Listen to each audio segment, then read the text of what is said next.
오늘은 예수님과 사마리아 이런 제목으로 이야기를 함께 나누려고 합니다. 지난 시간에 보았던 것은 예수님과 갈릴리였습니다. 갈릴리는 이스라엘의 가장 북쪽에 있는 지역으로 스불론, 납달리 등에게 분배된 그런 넓은 땅을 얘기합니다. 여기에는 이제 갈릴리 호수를 끼고 있고, 또 갈릴리 호수 외에도 여러 지역들, 마을들을 포함하고 있습니다. 예수님께서 3년 동안 이 갈릴리를 주 활동 무대로 사용하시면서 하나님 말씀을 전하셨습니다. 거기에는 이제 가버나움도 있고 나사렛도 있고 벳세다 등 여러 마을이 들어 있습니다. 예수님은 이 갈릴리 지역을 중심으로 해서 복음 전도 활동을 열심히 하셨습니다. 간간히 예루살렘을 가시기도 했지만 예루살렘이 주 무대가 아니고 갈릴리가 주 무대였어요. 그래서 예수님이 3년 이상을 갈릴리에서 공생의 활동을 벌이셨던 겁니다. 자, 오늘은 이제 사마리아를 보고자 하는데요. 오늘 본문에 보면 이제 세 개의 지역이 나옵니다. 3절 유대를 떠나사 다시 갈릴리로 가실세. 4절 사마리아를 통과해야 하겠는지라. 그래서 여기 보면 유대가 나오고요, 갈릴리가 나오고요, 사마리아가 나옵니다. 이스라엘 나라에서 남부 지역을 유대 지역이라고 하고, 그 다음에 북부 지역, 가장 북쪽에 있는 지역을 갈릴리라고 합니다. 사마리아는 그 중가운데 있습니다. 중가운데 유대와 갈릴리 사이의 중가운데에 있는 지역을 사마리아라 합니다. 사마리아도 굉장히 넓습니다. 예수님의 이 요한복음에 의하면 사마리아는 굉장히 넓은 것으로 이야기를 하고 있어요. 근데 구약 시대에는 원래 사마리아는 넓은 지역이 아닙니다. 사마리아도 역시 동네였어요. 사마리아도 동네였어요.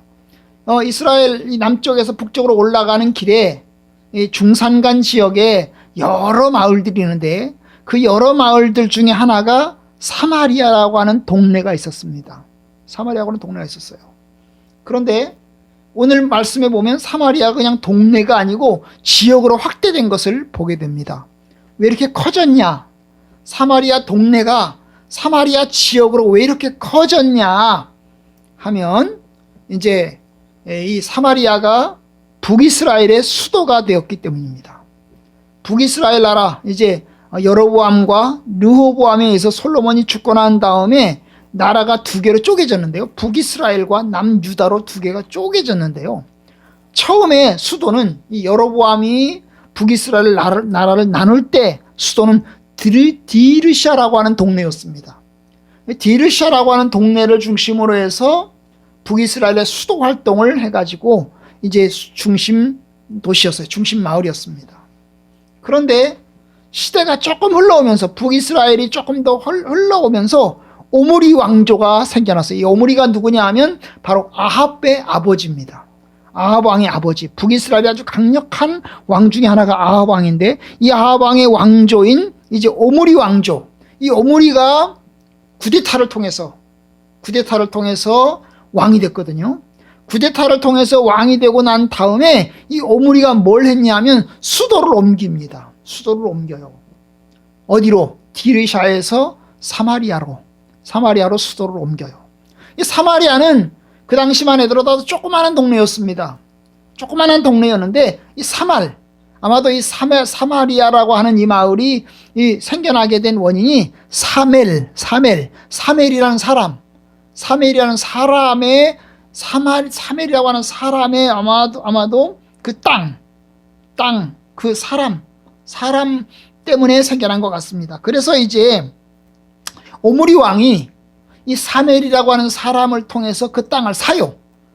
은 2달란트에 이제 그 땅을 삽니다.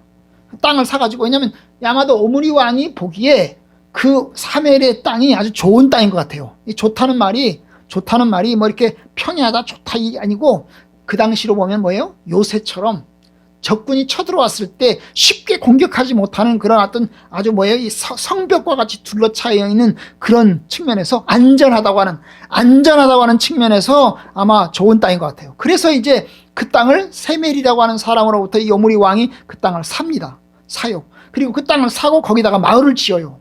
마을을 짓고 어떻게 합니까? 거기를 수도로 삼은 것입니다. 사마리아 산 언덕에 있는 마을인 거지요. 그래서 이제 계속해서 그 이후에 북이스라엘 왕들이 생길 때마다 이제는 사마리아라고 하는 그 마을에 수도가 생겼으니까, 중심지가 됐으니까 이 중심지를 중심으로 해서 북이스라엘을 다스렸던 겁니다. 북이스라엘의 수도였죠. 그러다가 북이스라엘이 망했습니다. BC 722년에 북이스라엘이 망했습니다. 아시리아에 의해서 이제 침략을 받아가지고 결국 이제 망했는데요. 사마리아 도성도 완전히 붕괴됐어요. 사마리아 마을도 붕괴됐어요. 왜냐하면 이 아시리아가 공격을 하면서 사마리아라고 하는 수도를 공격을 해가지고 왕을 잡아가고 왕족들을 잡아가면서 성을 완전히 박살을 낸 것입니다. 파괴를 시켜버린 것입니다. 그리고 난 다음에 이제 뭡니까? 이 아시리아에서 사람들을 사마리아 쪽으로 이주를 시켰어요. 아시리아에 있는 이방 사람들을 이 아시리아 왕이 이주를 시킨 겁니다. 이주를 시켜가지고 어떻게 합니까? 북이스라엘 사람들과 함께 결혼을 시키는 거예요. 국제 결혼을 시키는 겁니다. 국제 결혼을 시키는 거예요. 예? 그러면서 어떻게 합니까? 우상의 정책을, 우상들을 계속 퍼뜨리는 그런 정책을 펼치게 되었습니다. 자, 그러다 보니까 이 사마리아가 이제는 마을이 아니고 어떻게 합니까? 점점 큰 지역이 된 겁니다. 큰 지역이 된 거예요. 어떤 지역이요? 하나님을 섬기지 않고 우상을 숭배하는 그런 지역이 된 것입니다. 그러다 보니까 여러분, 예수님 당시쯤 오니까 사람들이 사마리아를 싫어해요. 사마리아 사람들을 굉장히 싫어했어요. 왜 싫어했냐? 사마리아 지역에 살고 있는 사람들의 상당수가 뭐예요? 외국에서 온 사람들인 거야. 마치 우리나라 중국 사람들이 뭐 대림동도 왔고 뭐 인천 어디도 갔고 이런 식이잖아요. 그죠? 그러다 보니까 이제 또 비슷하게 이제 차이나촌, 뭐 차이나타운 이런 식으로 해서 이제 사마리아라고 하는 지역에 북이스라엘 사람들이 출입하고 그 다음에 결혼하고 정착하고 살다 보니까 사람들이 사마리아를 싫어하는 겁니다. 사마리아를 싫어해요. 그래서 어떻게 해요? 사람들이 이 유대에서 갈릴리로 가려고 하면 중산간 도로로 쭉 가는 길이 있는데 이 중산간 도로로 가지 않고 어떻게 해요? 돌아서 가는 거죠. 돌아서 이렇게 동쪽으로 나가서 쭉 걸어서 올라가서 디귿 쪽으로 들어가는 거예요. 이 길이 쭉 올라가면 가까운데 이게 디귿자로 돌아서 이렇게 돌아가니까 돌아가잖아요. 그래서 시간이 많이 걸려요. 그래도 사람들은 가지 않으려고 했습니다. 결국 이제 그렇게 해서 사마리아가 생긴 거죠. 사마리아라는 지역이 생긴 겁니다. 이 사마리아는 이제 동쪽으로는 요단강이고 서쪽으로는 지중해고 북쪽으로는 이스라엘 골짜기, 그 다음에 가이사랴가 있고 남쪽으로는 예루살렘 북쪽 경계가 곧 사마리아의 경계가 됩니다. 그러니까 예루살렘에서 북쪽으로 조금만 벗어나면 바로 사마리아 땅이 되는 겁니다. 그래서 이제 지금으로 보면 이스라엘 나라를 이렇게 쭉 부른다면 이스라엘의 서한지대가 이제 서쪽, 이제 요단강 사이에, 중산간 마을과 요단강 사이에 있는 이제 서한지대, 여기 팔레스타인 땅이거든요. 팔레스타인 난민들이 살고 있는 지역. 거기를 이제 일컫는 표현인데 그 서한지구 서북 쪽에 있는 그런 지역을 이제 사마리아라고 합니다. 저도 이스라엘 나라 갔을 때 이제 목사님들하고 같이 사마리아 지역을 가는데요. 굉장히 무서웠어요. 사마리아를 이제 구경하러 갔거든요. 그래서 차를 세워놓고 이제 뭡니까? 사마리아 옛날 그 이제 유적지를 이제 들어가려고 하는데 막 거기 있는 남자들이 막 이제 쫓아오는 거예요. 젊은 애들이 막 쫓아오는 거예요. 그래가지고 들어가지를 못하고 도망쳐 나왔습니다. 그리고 조금 더 올라가서는 빵꾸 나고 차 빵꾸 나가지고 빵꾸 때우느라고 고생하고 그랬던 적이 있는데요. 여러분, 이 사마리아 지역은 그래서 지금도 순수 이스라엘 사람들은 이 사마리아 지역을 잘 안 가려고 합니다. 잘 안 가요. 지금이야 뭐 고속도로가 있고 도로가 나오고 그래가지고 빨리 지나가기도 하지만 여러분 옛날처럼 걸어 다니는 길은 이제 위험한 겁니다. 굉장히 위험한 겁니다. 그래서 사람들이 잘 안 다니려고 합니다. 그런데 오늘 본문에 보니까 예수님이 어때요? 사마리아로 들어가셨어요. 사람들이 안 다니는데 사람들이 잘 안 다니는 그 사마리아 지역을 예수님이 가신 겁니다. 5절. 사마리아에 있는 수가라 하는 동네에 이르시니, 사마리아 지역에 있는 수가라는 동네에 예수님이 들어가신 겁니다. 거기는 뭐가 가까워요? 야곱이 그 아들 요셉에게 준 땅이 가깝고 또 거기 야곱의 우물이 있더라. 그래서 야곱의 우물이 있는 곳, 그리고 옛날 야곱과 관련된 그런 지역으로 이제 예수님이 들어가신 겁니다. 평상시에는 사람들이 안 들어가는데, 이스라엘 사람들이 안 가는데, 여러분, 예수님께서 거기를 들어가셨어요. 거기를 들어가셨습니다. 굉장히 놀라운 거죠. 놀라운 겁니다. 예수님이 왜 들어가셨을까요? 우선은 지름길이니까 들어가셨겠죠. 예루살렘에서 사마리아 지역을 통해서 갈릴리로 들어가시면 길이 가까우니까 지름길이니까 간 거예요. 그럼 예수님은 항상 그 길로 다녔을까? 아니에요. 예수님이 항상 그 길로 다닌 거 아니에요. 오늘 성경에 보면 예수님이 그 길을 가신 건 처음인 것 같아요. 그리고 나중에도 안 가셨어요. 사마리아 지역을 통해서 갈릴리에서 사마리아를 통해서 유대로 가신 것은 예수님이 처음이자 거의 마지막이에요. 안 가셨어요. 이 길로 안 가셨어요. 돌아서 다녔어요. 예수님도 돌아서 다녔어요. 그런데 오늘 본문에 의하면 이제 어떻게 합니까? 유대를 출발해서 남쪽에서 북쪽으로 올라가는데 사마리아를 통과해서 들어가는 겁니다. 들어가는 거예요. 놀라운 겁니다, 여러분. 왜냐하면 예수님은 거기도 가지 말라고 그랬어요.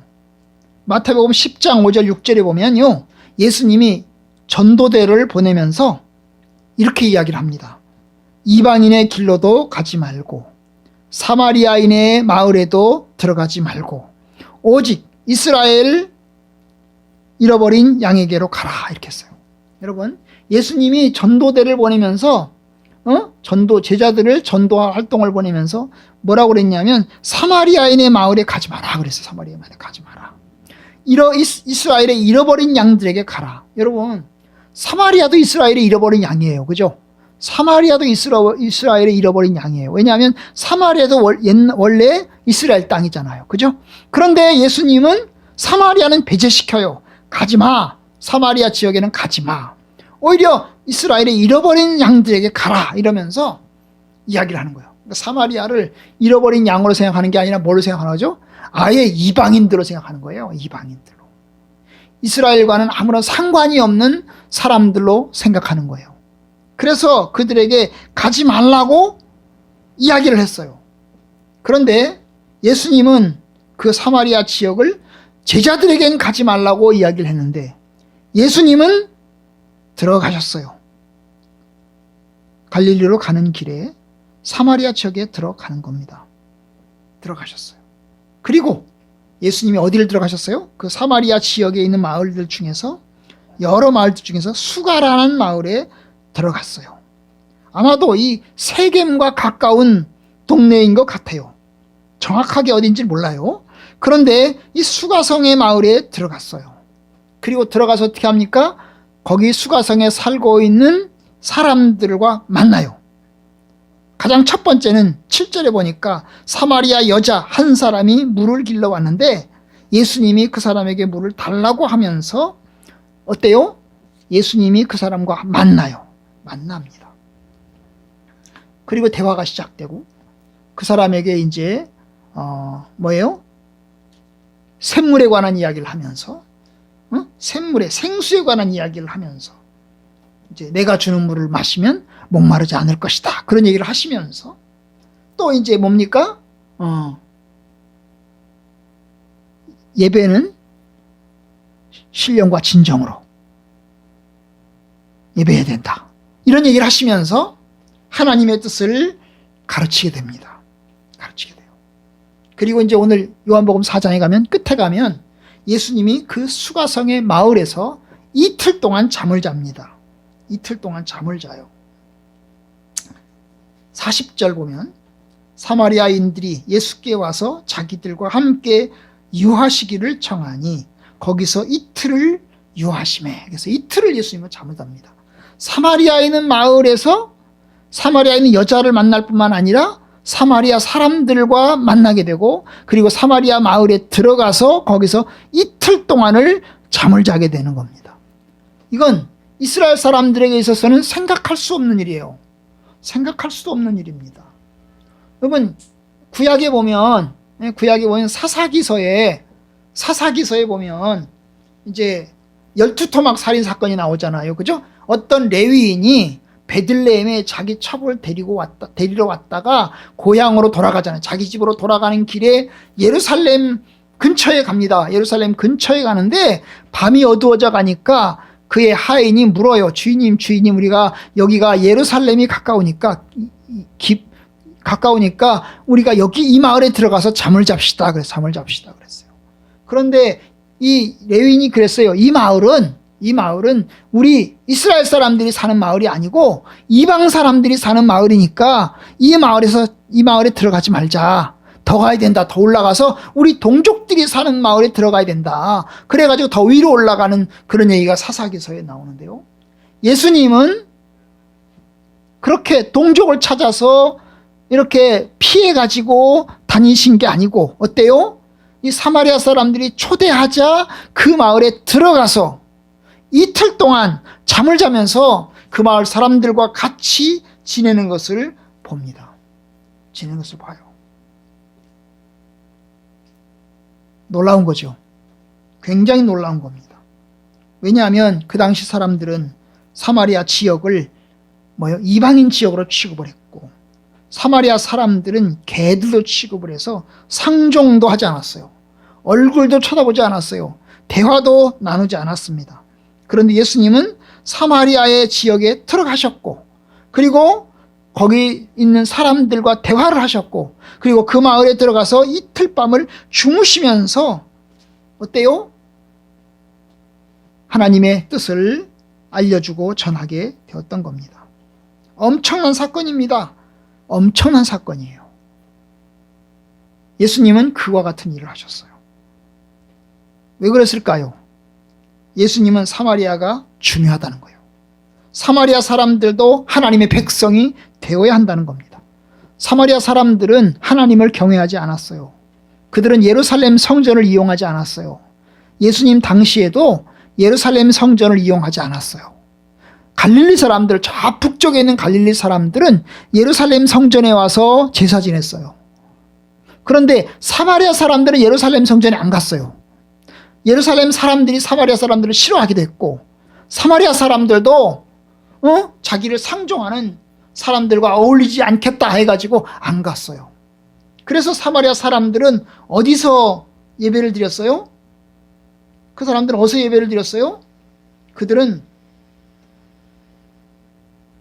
어디서?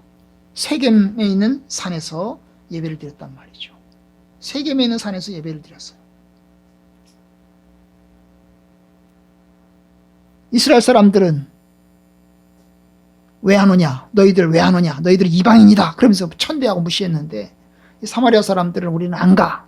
우리는 여기서 예배 드릴 거야. 그러면서 별도 예배를 드렸다고요. 별도에. 그래서 요한복음 4장 20절에 보면 우리 조상들은 이 산에서 예배했는데 당신들의 말은 예배할 곳이 예루살렘에 있다 하더이다. 그래서 예루살렘에서 예배드리는 사람들이 있었고 산에서 예배드리는 사람들이 있었던 거죠. 그런데 예수님은 이야기합니다. 참된 예배는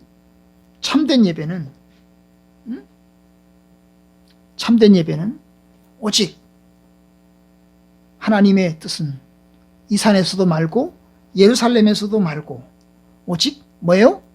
신령과 진정으로 예배드려야 된다. 그런데 구원은 어디서 난다? 유대인에게서 난다. 구원은 유대인에게서 난다. 이런 이야기를 하시면서 하나님의 말씀을 전하셨습니다. 다시 말하면 그들도 하나님의 백성이 되어야 한다는 겁니다. 사마리아 사람들이라고 해서 짐승이 아니고 사마리아 사람들이라고 해서 완전히 버려지는 영원히 버려지는 사람들이 아니고 그들도 하나님의 백성이 되어야 한다. 그것을 예수님은 행동으로 직접 보여주셨어요. 그리고 예수님이 나중에 부활하신 다음에 승천 하늘로 올라가시기 전에 제자들에게 명령하셨어요. 오직 너에게 성령이 임하시면 너희가 권능을 받고 예루살렘과 유대와 사마리아와 땅끝까지. 그래서 사마리아와 땅끝까지. 사마리아를 넣었어요. 그죠? 예루살렘과 유대와 사마리아와 땅끝까지. 그래서 사마리아 지역을 넣으시면서 사마리아 지역에도 복음이 전파되어야 된다. 이런 말씀을 예수님께서 하셨습니다. 그리고 예수님의 말씀을 따라서 사도들은, 예수님의 제자들은 사마리아 지역에도 복음을 전하게 됐어요. 가장 첫 번째로 들어간 사람이 누구였게요? 빌립이라는 사람이었습니다. 7명의 제자 중에 한 사람인 이 빌립이라는 사람은 사마리아 지역에 들어가서 복음을 전하게 됐어요. 다시 말하면 하나님의 복음은 배타적으로 여긴 안 돼. 저 사람들은 안 돼. 저 사람들은 예수 믿을 수 없어. 저 사람들은 나쁜 사람들이니까 하나님의 뜻을 받아서는 안 돼. 이런 게 아니고 그들도 하나님의 백성이 되어야 한다는 겁니다. 하나님의 복음은 경계를 넘습니다. 하나님께서 그 경계를 넘었기 때문에 저와 여러분들에게도 복음이 왔어요. 하나님께서 배타적인 경계를 정하셨다면 우리나라 코리아, 한국에는 복음이 오지 못했을 거예요. 그런데 하나님께서 복음의 경계를 허무시고 그의 제자들을 보내심으로 그 복음이 저 멀리 우리나라 대한민국, 우리 한국에도 복음이 전파되었고 여러분들 또 저에게도 복음이 전파되었어요. 그래서 하나님이 은혜를 주신 겁니다. 복음의 은혜를 주신 거지요. 그래서 이제 이걸 생각하면 사마리아 지역에 들어가신 예수님을 생각하면 얼마나 감사한지 몰라요. 하나님께서 그의 복음을 들고 이방인 지역도 찾아가셨다. 하나님께서 복음을 들고 배타적인 그 무시당하는 사람들에게도 찾아가셨다. 그것 때문에 복음이 우리에게도 온 겁니다. 만약에 배타적이라고 해서 복음 전도자들이 오지 않았다면 여러분 우리는 예수 믿을 수가 없는 거지요. 아, 저 사람들은 우상 숭배하는 사람들이야. 저 사람들은 망해야 돼. 저 사람들은 지옥 가야 돼. 그래서 복음이 오지 않았다면 여러분 저와 여러분들은 예수를 믿지 못했을 거예요. 그러니까 감사하죠. 얼마나 감사한지 몰라요. 제주도는 괜당 문화가 있어요. 괜당이 뭔지 아세요? 괜당이라는 게 친척이에요. 친척들 얽어져 있어요. 그래서 사람들이 누구 눈치를 봐요? 친척들 눈치를 봐요. 그래서 교회를 못 가요. 교회 가면 친척들한테 따돌림 당하고 왕따 당하거든요. 그래서 교회를 못 가요. 그런데 그래서 교회 가잖아요. 한 사람이 교회를 가잖아요. 엄청나게 친척들한테 욕을 먹어요. 그게 괜당 문화예요. 그러니까 우리 집도 저도 교회 나가고 우리 어머니 제가 엄마 전도해서 교회 나갔는데요. 친척들한테 얼마나 욕 먹었는지 몰라요. 총 욕 많이 먹었어요. 도대체 교회 왜 가냐고. 그래서 엄청나게 무시를 받으면서 교회를 갔어요. 하나님의 은혜죠. 하나님의 은혜예요, 여러분. 여러분, 그래서 하나님께 감사해야 돼요. 예수 믿은 것을 감사해야 돼요. 따돌림 당하고 왕따 당하고 배제되는 사람들에게도 하나님의 말씀이 전해지는 것을 감사해야 돼요. 그리고 우리도 역시 하나님의 복음을 그렇게 전해야 돼요. 그죠? 아멘? 하나님에게는 너는 안 돼. 너는 구원 받지 마. 너는 천국 가지 마. 너는 예수 믿지 마. 이런 사람이 없다는 겁니다. 없어요. 하나님에게는 모두 다 회개하고 돌아오면 주께서 받아주세요. 너도 나의 아들이다. 너도 나의 자녀다. 나도 너희를 사랑한다. 그러시면서 받아주시고 용납하세요. 그러니까 여러분, 우리에게 주신 은혜를 감사하고 우리도 하나님의 말씀을 다른 사람들에게 말해야 되겠죠? 아멘? 아멘.